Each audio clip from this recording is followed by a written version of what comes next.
है। अऊज़ु जी, बिल्लाहि बोलना मिनश है। शैतानिर रजीम बिस्मिल्लाहिर रहमानिर रहीम। अच्छा, ये नूरानी कायदा है। जी, जी, इसको हम सीखेंगे कि बगैर जोड़ के बच्चों को हमने कैसे पढ़ाना है।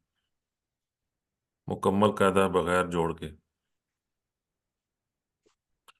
ये जी, जो रवायती तरीका है ये उससे बिल्कुल हटके है। इसमें हमने तलफ़्फ़ुज़ तजवीद को भी कवर करना है कि बच्चे का तलफ़्फ़ुज़ भी अच्छा बन जाए और आसानी से बच्चा पढ़ भी ले, उसको किसी किस्म की मुश्किल ना हो और उसका टाइम भी बचे। ये सारी चीज़ें हैं इसमें। सबसे पहले तो हमने बच्चे को ये तख्ती याद करानी है। सबसे पहला जो टास्क होता है वो तो यही होता है कि बच्चे को हरूफ तहज्जी याद हो जाए। पहचान वाला जो मसला है, हरूफ की पहचान, वो बाद में है, लेकिन पहले बच्चे को हमने हरूफ तहज्जी याद कराने हैं। बेशक उसको हरूफ की पहचान ना हो, ठीक है, लेकिन उसको याद हो, रट्टा लगाना है कि उसको याद हो जाए। ठीक है, आप साथ साथ बोलेंगे तो मैं खोल के बोलूंगा। जी, ठीक है। जी, जी। आप शायद मोबाइल यूज कर रहे हो और थोड़ा सा दूर है, आपकी आवाज कम आती है। हेडफोन वगैरह नहीं है आपके पास, या माइक हेड फ्री फिर मैं वो इस्तेमाल कर लेता है आपके पास तो कर लें, ताकि मुझे आपकी आवाज लाउडली है। मैंने स्पीकर भी ऊपर कर दिया फुल पे। हूँ। ठीक।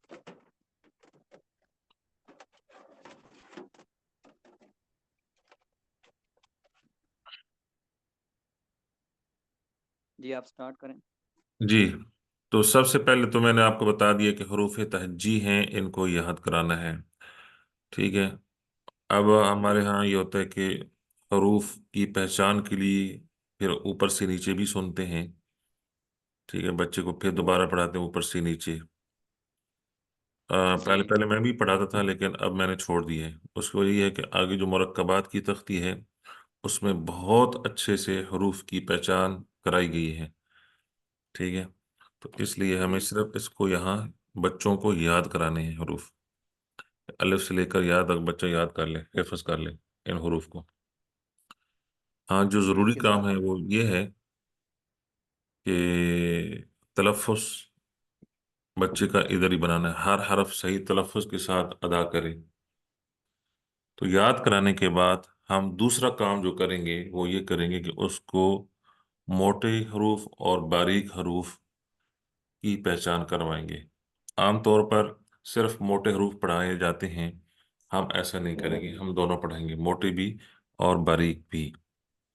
उसके लिए आपको खुद भी एक आवाज़ याद करनी होगी और साथ साथ आपने बच्चे को भी वो आवाज़, दो आवाज़ें हैं वो याद करानी होगी।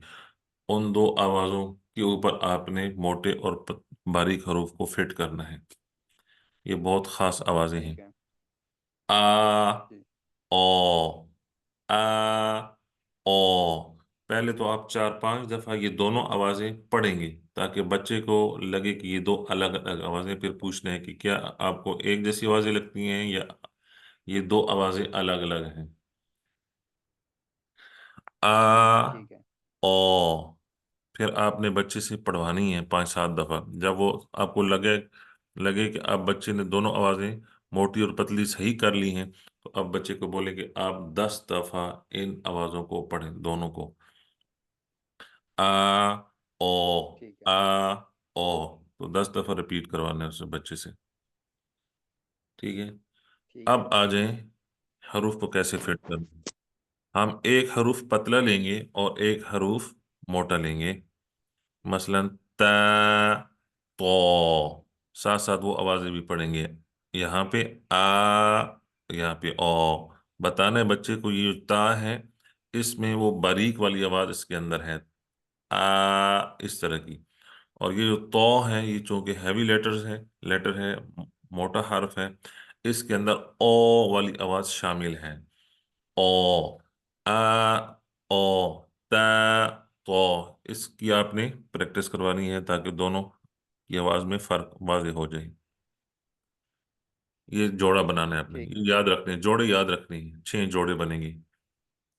ता और तो मिलते जुलते हैं ना, तो इसलिए हमने जी। इन दो के लिए हैं। आगे है, खो, ये दूसरा जोड़ है, इसको भी आपने 3 4 दफा प्रैक्टिस करवानी है।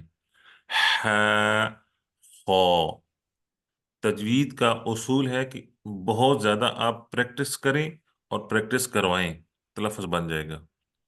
मखारिज, सिफात पढ़ने पढ़ाने की जरूरत नहीं पड़ती, उसका इतना वो नहीं रोल रोल होता जितना आपका प्रैक्टिस का रोल होता है। तो इसलिए आपने बहुत ज्यादा प्रैक्टिस करवानी है इस तख्ती में। है, पौ, 2 जोड़े हो गए। तीसरा हम जोड़ा बनाएंगे ज़, ज़ो, ज़, ज़ो, इसकी भी प्रैक्टिस करवानी है। स, सो, सीन को सा और स्वाद को सौ लंबा करेंगे ताकि मोटे और पतले में फर्क हो जाए। उसके बाद आ, गो, कै, को, यहाँ पहले छोटा काफ फिर मोटा कॉफ, कै, मतलब पहले को। बारीक हरफ और बाद में मोटा हो। हाँ जी, पहले पतला और फिर मोटा। ऊपर यही तरतीब आ रही थी ना, तो इसलिए हम यहाँ पर उसी को जारी रखेंगे। और ये जिन हरूफ में मद है ये उस तरह मद करके पढ़वाना है। नहीं, सिर्फ आपने एक अल्फ लगाना है सबके साथ। ठीक है। हम्म। हाँ, जब आप याद करा रहे होंगे तो उस वक्त आपने ये इस चीज का ख्याल रखना है। मसलन ये बा और ये दाल है, तो इसको दाल, ये 5 अल्फ के बराबर लंबा है, 4 या 5। सीन, शीन। ये आपको है हैवी एंड लाइट की समझ आ गई है। जी। जोड़े याद कर लें, मुझे जोड़े बताएं कौन कौन से हमने बनाए हैं। त, थ और ह, ख ठीक है। और, और जा, स, सो, नहीं, जा के साथ जो, पहले ये तरतीब से जाए। ज, वो हम्म। और स, सो ठीक है। और आ, गो, ठीक है। क, को। वेरी गुड, बहुत अच्छे। अब तीसरा काम आपने करना है, 2 हो गए, याद भी करा लिए, हैवी एंड लाइट का डिफरेंस भी करा लिया। जो करीबुल मखारिज हरूफ हैं, अब उनका डिफरेंस कराना है, तो उसमें ता एंड तो ऑलरेडी हमने कर लिया है। नेक्स्ट 3 लेटर्स हैं, थ, सीन, सौद। ये तीनों इकट्ठे फिर आपने प्रैक्टिस करवाने हैं ताकि सा की साउंड को अलग कर सके, सीन की अलग, सौद की अलग। तो सा के बारे में आपने बताना है कि keep your tip of the tongue between the teeth, अपनी जबान की नोक को दांतों के बीच में रखें और फिर इसको पढ़ें। Tip of the tongue between the teeth. सा, ये सॉफ्ट है, सा सॉफ्ट है, और सीन विस्लिंग है, सीटी वाला है, सौद हैवी है। ये 3 अलग अलग अपने नाम देने हैं, सॉफ्ट, विस्लिंग, हैवी। सा, सीन, सौद। ठीक है, पहले 2 थे, ठीक तैन है। तो, फिर 3 है, सा, सीन, सौद। और नेक्स्ट है हा, हा, हा, हा। इनका फर्क कराना है। ठीक है। और खौ और गैन का आपने लाजमी कराना है। खौ, गैन, गौ। बच्चे कुरान मजीद में भी ना खौ को गैन पढ़ रहे होते हैं, गैन को तो गैन ही पढ़ते हैं, लेकिन खौ को भी गैन पढ़ते हैं। पता नहीं आपका एक्सपीरियंस है या नहीं, हमारा जो एक्सपीरियंस है वो उसमें बच्चे यही करते हैं। अच्छा। ठीक है। उसके बाद दाल, ये 4 हर्फ हैं, दाल, जा, दौद एंड जौ। अगर आप बाहर के बच्चों को पढ़ा रहे हैं या जो फॉरेनर हैं उनको पढ़ा रहे हैं, तो फिर आपने दौद नहीं पढ़ाना, दौद पढ़ाना है। ठीक है, दौद। ठीक है। वरना लास्ट टाइम वो जो है ना कंसर्न कर देते हैं कि जी कारी साहब का तलफ़ुज़ ठीक नहीं है, और छोड़ भी जाते हैं, मेरे साथ हुआ है। तो इसलिए आपने बाहर के बच्चों को दौद पढ़ाना है, दौद। तो ये 4 है। दाल सॉफ्ट है, जा हार्ड है, दौद एंड जौ हैवी है। ठीक है। हाँ, फिर उसके बाद आपने फर्क कराना है आइन और हमजा का, तो आवाज के साथ कराना है। आ, आ, फर्क चूंकि आवाज का है ना, नाम का तो वैसे ही फर्क है। जी। आ आ और क्या कौ, already we did it. Okay. ये आपने पहली तख्ती मुफरदात की, हरूफ तहज्जी की, इस तरीके से पढ़ानी है। ठीक है। समझ आ गई है? मैं वीडियो आपको भेज दूंगा, आपने रिवाइज करना है, और कल फिर मैं आपसे सुनूंगा भी साथ साथ। ठीक है। आगे आ जाइए। कुछ कायदे होते हैं उनके यहाँ नीचे ना, लाम अलिफ के नीचे एक लाम और फिर अलिफ अलग अलग छोटा छोटा लिखा होता है। आपने कोई जी। ऐसा कायदा नहीं लेना कि जिसके नीचे लिखा हो। मैं आपको दिखा ठीक। सकता हूँ कि यहाँ मेरे पास एक कायदा है, ये उन्होंने बहुत गड़बड़ की है। ये देख लें, कतअन इनकी जरूरत नहीं होती। ठीक है, जी। तो ऐसा कायदा आपके पास ना हो। अच्छा, आमतौर पर जो पढ़ाते हैं, जो रिवायती तरीका पढ़ाने का, वो तो ये है कि अलिफ लैम अलिफ रट्टा लगवा देते हैं। हमने रट्टा नहीं जी। लगवाना है, बच्चे को हमने समझाना है। अच्छा, जिससे मैं पढ़ा रहा था अभी वो दूसरा कह रहा था। कौन सा कायदा? वो पुरानी कायदा है, उसमें सब इंग्लिश में वो सब लिखा हुआ है और वो इस तरह नहीं है। आप खत्म कर दें उसको, डाउनलोड कर लें ऐसा कायदा जिसमें, मैं आपको भेज दूंगा। नहीं, ये मेरे पास है लेकिन रिजवान साहब ने कहा है इससे नहीं उससे पढ़ाएं, मैंने इसलिए इधर से शुरू किया। नहीं नहीं, जो छोटा छोटा लिखा होता है ना, हमें उसकी जरूरत नहीं है। जी। अब आप पढ़ेंगे ना, ठीक है। जी। आपको खुद पता चल जाएगा कि हमें किसी और चीज की जरूरत नहीं है। ठीक यहां है। पर सबसे पहले आप एक फार्मूला याद रखें कि हमने जब पढ़ाना है तो किस तरीके से पढ़ाना है, क्या क्या काम करने हैं। तीन काम हमने करने हैं। नंबर एक, बच्चे को पहले कोई भी चीज बतानी है। सबसे पहले हमने बताना है, फिर हमने जो कुछ बताया है वो दिखाना है, उसको प्रूफ करना है, और फिर हमने बच्चे से सुनना है। बताना है, दिखाना है, और सुनना है। ये तीन चीजें याद रखें। क्या बताई है मैंने आपको? पहले बताना है, फिर दिखाना है और उसके बाद सुनना है। सुनना है। ठीक है, साथ ठीक साथ है। आपने क्वेश्चन बहुत ज्यादा करने हैं। जैसे मैं आपको पढ़ा रहा हूँ, आपसे पूछ रहा हूँ, आपने ऐसे ही गपशप में, फ्रेंडली गपशप में बच्चे को पढ़ाना है, ताकि उसको फील ही ना हो कि मुझे कोई टीचर पढ़ा रहे हैं या मेरा लेक्चर है। ठीक है। अच्छा, ये क्या हर्फ है? अलीफ। ये क्या हर्फ है? लाम। Very good. अलिफ और लाम में क्या फर्क है?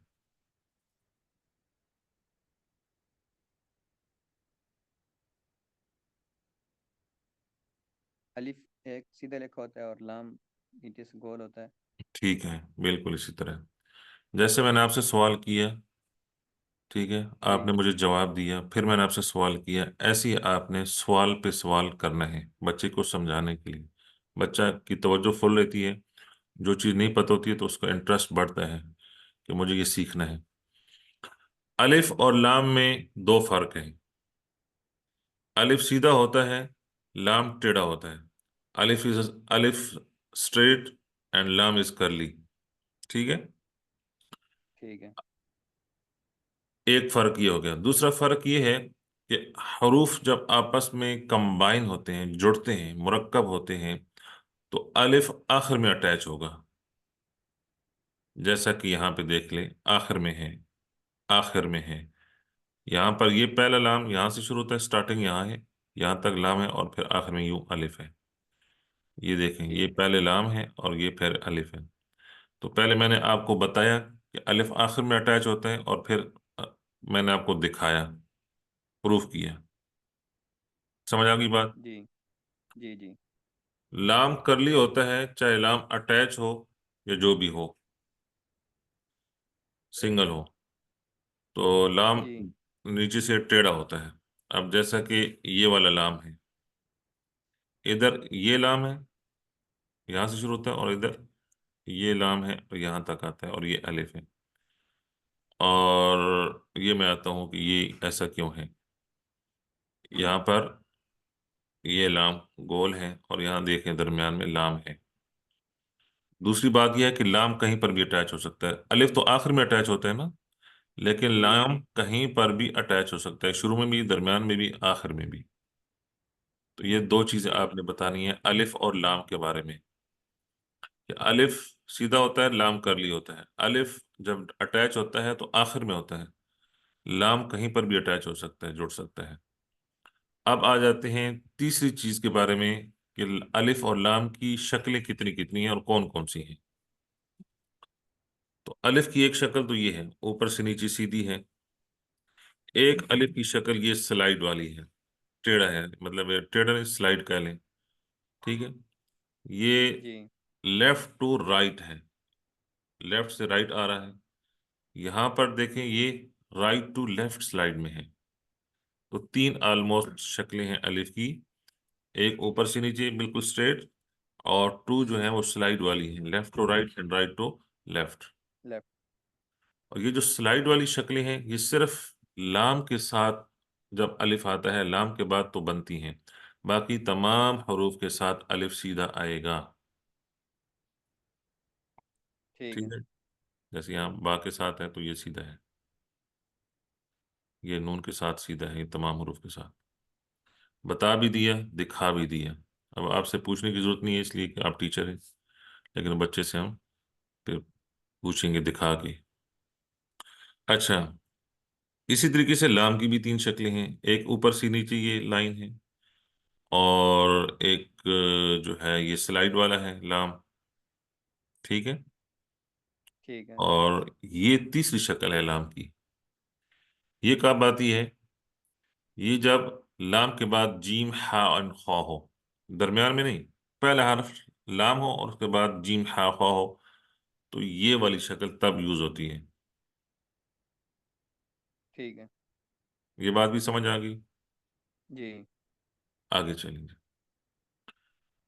ये कौन सा हर्फ है? ये काफ। लाम और काफ में क्या फर्क है? काफ के ऊपर वो कश होती है और लाम नहीं होती। हम इंग्लिश के बच्चों को तो कश नहीं बोलेंगे ना, जी। एक्स्ट्रा लाइन बोलेंगे। ठीक।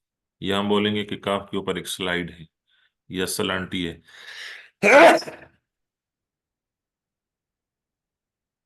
अल्हम्दुलिल्लाह। लाम और काफ में भी दो फर्क हैं। काफ के ऊपर एक तो एक्स्ट्रा लाइन है ऊपर टॉप पे, जी। दूसरा काफ के ऊपर साइन है। लाम के ऊपर ना एक्स्ट्रा लाइन है ना उसके साथ साइन है, ये दो डिफरेंस है। ठीक है। अब ये देखो, ये लाम की तरह है, गोल है दोनों गोल हैं, ये भी टेढ़ा है ये भी टेढ़ा है, लेकिन काफ के ऊपर एक्स्ट्रा लाइन आ जाती है, तो ये लाम की तरह है लेकिन लाम नहीं है। क्यों? ये इसकी ऊपर ऊपर एक्स्ट्रा लाइन। लाइन आ गई है तो ये काफ बन गया। अब ये भी लाम यहाँ पर, लाम की तरह है, लेकिन ये लाम नहीं है, काफ है। क्यों? उसके ऊपर साइन है। जैसे मैं बता के साथ साथ क्वेश्चन करता हूँ, इसी तरीके से आपने क्वेश्चन करना है कि ये लाम की तरह है लेकिन ये लाम नहीं है, ये काफ है। क्यों? ये भी लाम की तरह है लेकिन लाम नहीं है, ये काफ है। क्यों? और ये जो साइन है ना यहाँ, ये काफ की तीसरी शक्ल है। ठीक है। एक इसकी भी तीन शक्लें हैं, ये ऊपर लाइन वाली, साइन वाली, और साइन खुद कभी कभी पूरी काफ की शक्ल बन जाता है। तो ये लाइन किसकी है? काफ की है। ये काफ। लाइन काफ की है, ये साइन किसका है? ये दिखाने, काफ। जो अलिफ लाम और काफ है ना, इनका जो रूट है, जो साख्त है, वो एक ही है, ये लाइन है। बाद में फिर ये टेढ़ा हो गया है और इसके ऊपर एक और लाइन आ गई है। अब इसकी आपने प्रैक्टिस करवानी है ना, ये नाकाफी है। जी। आप चले जाएं आगे, जो तशदीद वाली तख्ती है उसमें, यहाँ पर जहाँ पे अलिफ लाम शुरू में लगे होते हैं, आपने यहाँ से शुरू कर दें कि ये क्या है, ये क्या, पूछते जाएं। ठीक है,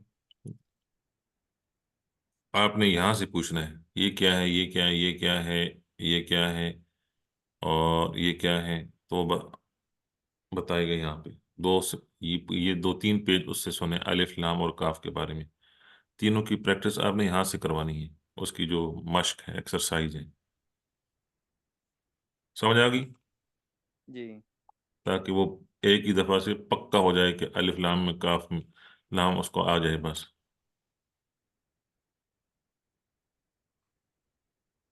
ठीक है, अब यहां तक आपने करवाना है, बताना है, और फिर एक्सरसाइज आपने करवानी है आगे जाके। अब आपने बच्चे से सुन लेना है, तो अब बच्चा खुद आपको बताएगा ये अलिफ है, ये लाम है, ये अलिफ है। बेशक एक एक बताए, लाम अलिफ इकट्ठा पढ़ने की जरूरत नहीं है। मेन मकसद ये है कि उसको हरूफ की पहचान हो जाए, क्योंकि जब हरूफ आपस में जुड़ते हैं तो उनमें तब्दीली भी होती हैं, उनकी मुख्तलिफ शक्लें भी आती हैं। तो आपने इतनी डिटेल से बच्चे को बताया है, ठीक है, कि उसको समझ आ गई है, फिर आपने उसकी मश्क भी करवा दी, एक्सरसाइज भी करवा दी। तो अब आप सिर्फ सुनेंगे, यहाँ से लेकर यहाँ तक। ये एक पोर्शन है आपका, एक दिन का लेसन है या 2 दिन का, वो आप टाइम देख लीजिएगा। समझ आ गई है? जी। जो बहुत पुराने कायदे हैं ना नूरानी, उनमें अलिफ लाम काफ इकट्ठे हैं। अलिफ लिखा हुआ है, अगले बॉक्स में लाम है, फिर अगले बॉक्स में कॉफ है, फिर ये डिटेल आई हुई है।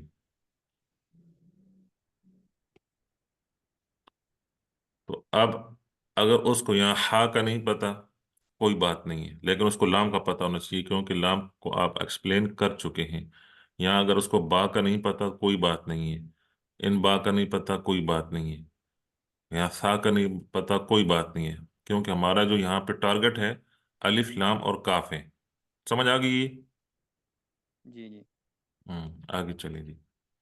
जो हर्फ यहाँ कायदे में ना एक्सप्लेन करना होता है, इसने उसको डिस्कस करना होता है, तो वो पहले उसको सिंगल लेके आते हैं, फिर उसके बारे में शक्लें बताते हैं, और उसकी सारी चीजें बताते हैं।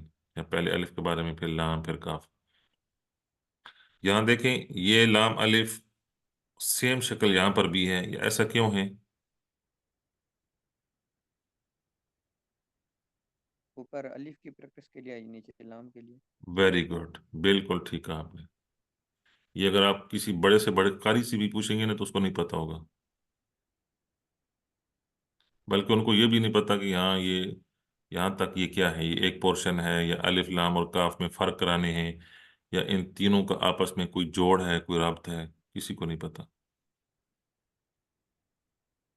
तो इन तीनों में जो कॉमन चीज है ना, वो ये स्ट्रेट लाइन है, ये। ठीक है, इसलिए ये इकट्ठे हैं। अब आ जाए, यहाँ पे आगे सिंगल हरूफ हैं, पहले बा है, फिर ता, फिर सा, फिर नून, और यह 5 हर्फ हैं। ये 5 हर्फ हैं, ये कौन से हैं?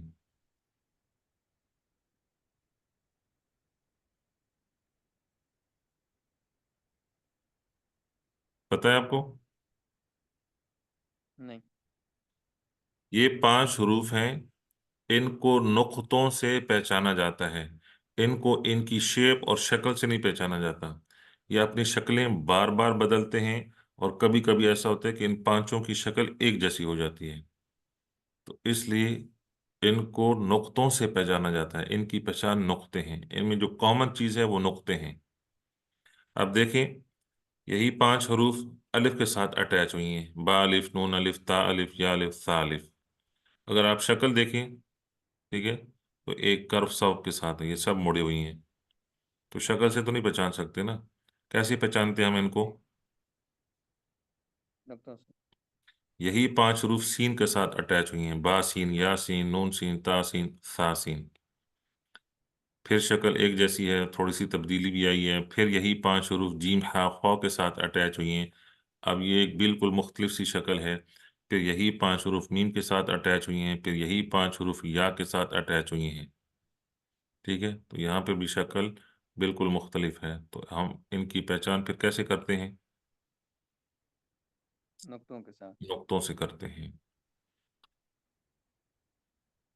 अच्छा, अब जो अगला मामला है वो ये है कि हम बच्चे को कैसे पढ़ाएंगे। बच्चे को हम सबसे पहले बा और नून पढ़ाएंगे, क्योंकि इन दोनों के साथ एक एक नुक्ता है, तो इन दोनों में डिफरेंस कराएंगे, फर्क कराएंगे कि बा और नून में क्या फर्क है। तो क्या फर्क है बा और नून में? बा के नीचे नुक्ता होता है और नून के अंदर नून या के ऊपर। ऊपर, ऊपर बोलना है। बा का नुक्ता नीचे है, नून का ऊपर है। बा has one dot below in the bottom. बा has one dot in the bottom, in the bottom. नून has one dot on the top. फिर हम ठीक है। इन्हीं दो की प्रैक्टिस करवाएंगे, बाकी छोड़ देंगे। ठीक है।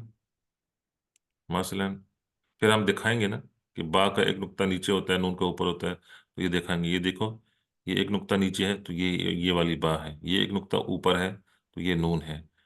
ये देखें, एक नुक्ता नीचे है, ये बा है। फिर चार पांच आपने मिसालें दिखानी है, फिर आपने बच्चे से सुन लेना है सिर्फ बा और नून। ये यहाँ तक इसका काम है। तो यहाँ आप ये पूछ लें एक नुक्ता, फिर उसके बाद ये एक नुक्ता, ये एक नुक्ता है, ये एक नुक्ता है, एक है, एक है। तो एक एक नुक्ते वाले पहले आपने एक्सरसाइज करवानी है। अगर बच्चा बहुत इधर छोटा जिम कंफ्यूज हो रहा जिम है। भी बता दें। जी। इधर जिम को भी बता दें। नहीं, जिम का नहीं बताना। ये जिम का इधर इसके साथ जिम भी अटैच हो रहा है। आप सवाल क्या कर रही हैं? सवाल ये कर रहा हूँ ना, इधर समझो इधर बा जिम है। हम्म। जब बा को बताएंगे तो वो जाहिर बात आ गया, जिम को भी पूछेगा कि इसके नहीं अंदर भी एक नुक्ता है, ये क्या है। नहीं, वो नहीं पूछेगा। आपने उसको बताना है कि फिलहाल जिम छोड़ दें, आप सिर्फ बा को याद करें। जिम का आगे नेक्स्ट प्रॉपर पोर्शन आ रहा है यहाँ पे, ये जिम हाँ होगा। ठीक। अगर बा और नून इकट्ठे नहीं कर सकता तो सिर्फ पहले बा करा दें, फिर नून करा दें, और फिर दोनों इकट्ठे करा दें। ठीक। बच्चे के लिए और आसानी कर दें। पहले एक याद कराएं, यहाँ पर नहीं हो। एक्सरसाइज आप कराते हैं, उसको क्लियर नहीं होता, अगले पेज पे चले जाएं, उससे अगले पेज पे चले जाएं, आगे चले जाएं। ठीक है।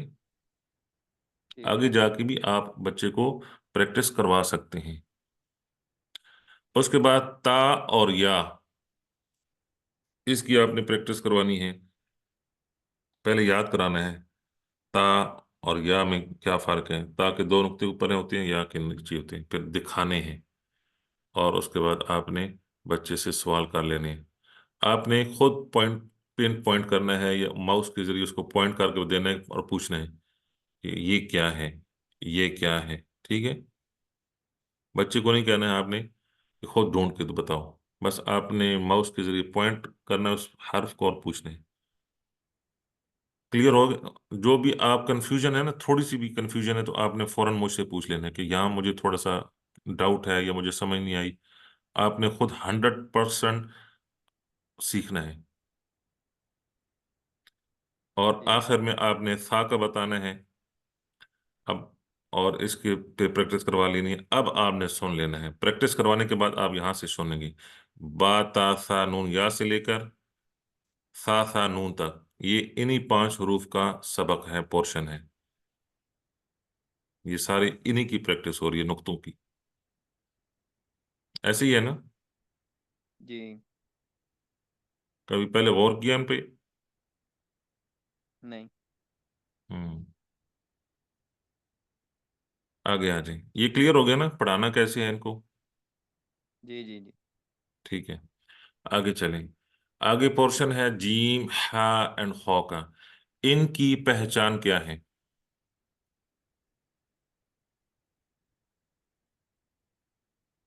जिम नीचे एक नुक्ता होता है। खाली है और खा के ऊपर एक नुक्ता है। इनकी पहचान नुक्ते नहीं है।